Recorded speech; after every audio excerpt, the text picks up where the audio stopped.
नमस्कार बच्चों, आज हम पढ़ेंगे प्रश्नावली 2.2 का 13वां सवाल। 13वां सवाल क्या कहता है, देखिए पहले। 13वां सवाल ये कह रहा है कि एक परिमेय संख्या है। परिमेय संख्या आपको पता है क्या होती है? मैंने आपको पहले परिमेय संख्या की परिभाषा बताई है कि परिमेय संख्या उस संख्या को कहा जाता है जिसे हम अंश बटा हर के रूप में लिखते हैं, जिसमें से अंश कोई ना कोई संख्या होनी चाहिए और हर में कभी भी जीरो नहीं होना चाहिए। यानी कि ऐसा कह सकते हैं कि p बटा क्यू के रूप में लिखा जाता है, जिसमें q कभी भी जीरो नहीं होना चाहिए।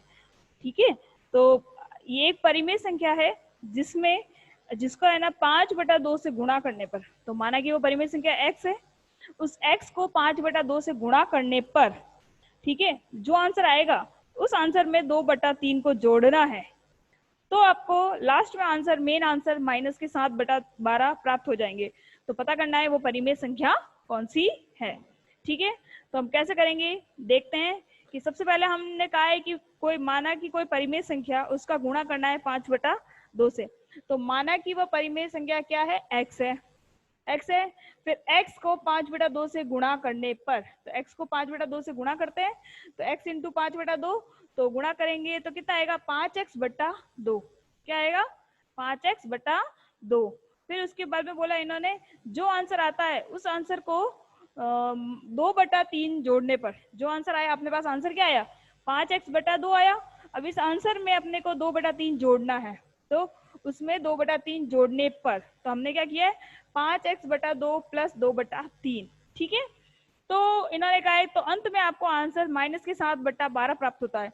तो प्राप्त होता है कि 5x/2 पे में 2/3 को जोड़ा, तो अपना आंसर माइनस के 7/12 होना चाहिए। ठीक है, समीकरण बन गया अपना 5x/2 प्लस 2/3 बराबर माइनस के 7/12। ठीक है, अब हमें क्या करना है, इस समीकरण को सॉल्व करना है। तो समीकरण को सॉल्व करने के लिए हमें ये जो संख्या दे रखी है, ये इसका पक्षांतरण करके इधर भेजना है। तो 2/3 का पक्षांतरण करने पर, 2/3 यहाँ प्लस में है, तो 2/3 का हम पक्षांतरण करेंगे तो किस में बदल जाएगा, माइनस में बदल जाएगा। माइनस में बदलेगा तो देखिए किस तरीके से लिखना है अपने को कि 5x/2, यानी कि ये जो 5x/2 है ये तो ऐसे कैसे रह जाएंगे, और ये जो 2/3 है ये इधर चला जाएगा, वो भी माइनस में चला जाएगा। प्लस में था, पक्षांतरण करने के बाद में बदल जाएगा, किस में बदल जाएगा, माइनस में बदल जाएगा।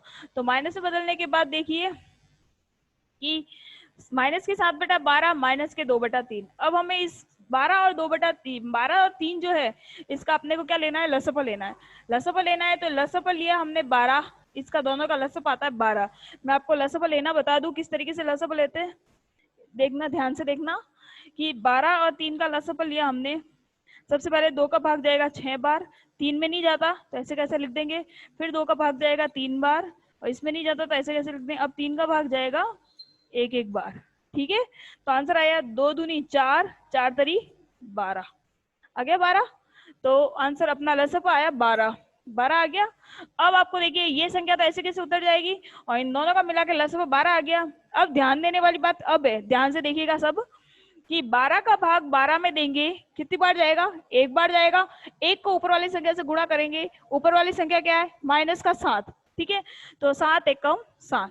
फिर 3 का भाग 12 में देंगे, 3 का भाग 12 में देंगे, कितना आंसर आएगा, 3 चौक 12, 4 आया। तो ऊपर वाली संख्या को 4 से गुणा करेंगे, तो ऊपर वाली संख्या क्या है, 2, 2 2, 4 दूनी 8, माइनस का माइनस। समझ में आ गया यहाँ तक। अब ऊपर है माइनस की 7 और माइनस की 8, आपको पता है माइनस माइनस मिलके प्लस बनता है, तो हम 7 और 8 को जोड़ेंगे तो माइनस की 15। तो 7 और 8 को जोड़ा तो माइनस की 15 और 12 का 12। अब अपना आंसर क्या हो गया, 5x/2, तो 5 और x इंटू में है, और ये माइनस के 15/12 इधर आ गया।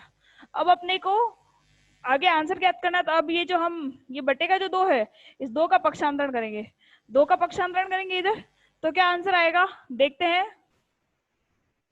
2 का पक्षांतरण करने पर, मैं मिटा दूं यहां से,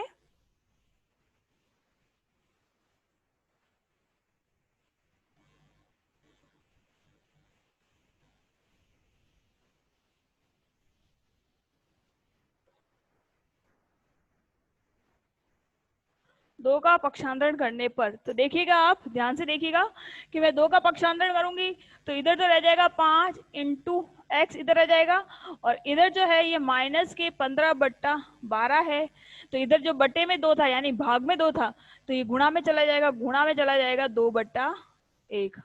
बटे में कुछ नहीं था तो मैंने 1 लगा लिया। समझ में आ गया सबको?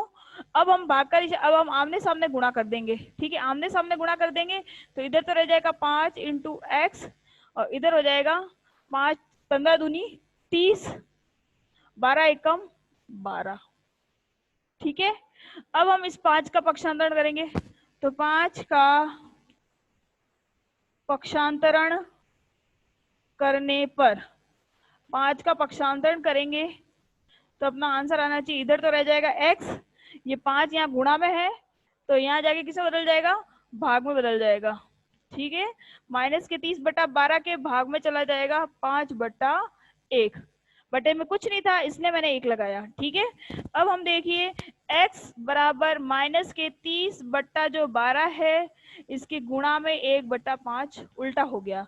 आपको पता है भाग के निशान को जब गुणा में बदलते हैं तो पीछे वाली संख्या को उल्टा कर देते हैं। ठीक है, तो 1 ऊपर चला गया, 5 नीचे चला गया। अब हम, आपको पता है 5 और 30 एक ही पाड़े में आते हैं, तो हम इनको सेम पाड़े में आते हैं तो काट सकते हैं। ठीक है, तो हम काटेंगे 5 एकम 5, 5 छंग 30। क्या आंसर आया? तो अब इधर 1 बचा, इधर 1 बचा, कोई मतलब का नहीं है। इधर 6 बचे, इधर 12 बचे, और ये 6 जो है ये माइनस के हैं, तो माइनस के 6/12।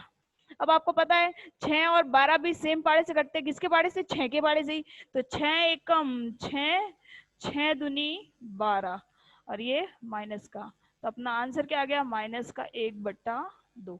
क्या आंसर आया? माइनस का 1/2। आया सबको समझ में? अब नेक्स्ट क्वेश्चन कल से करेंगे। ठीक है।